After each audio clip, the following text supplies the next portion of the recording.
Во Париз стана јасно дека кинезите незапирливо доаѓаат. Ги имаше повеќе марки, но задолжително мора да се спомене BYD, кој како водечка сила за електрични возила на својот домашен пазар со голема премиера ги најави европските модели.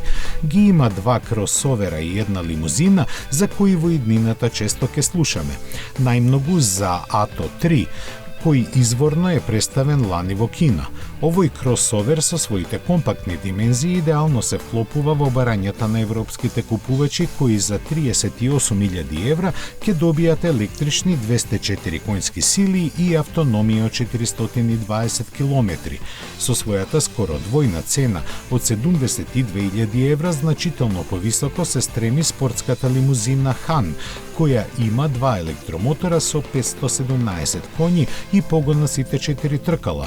Во Build Your Dream планираат идната година понудата да ја прошират и со нешто помалиот седан Seal, а не е исклучен ниту електричен компактен хетчбек.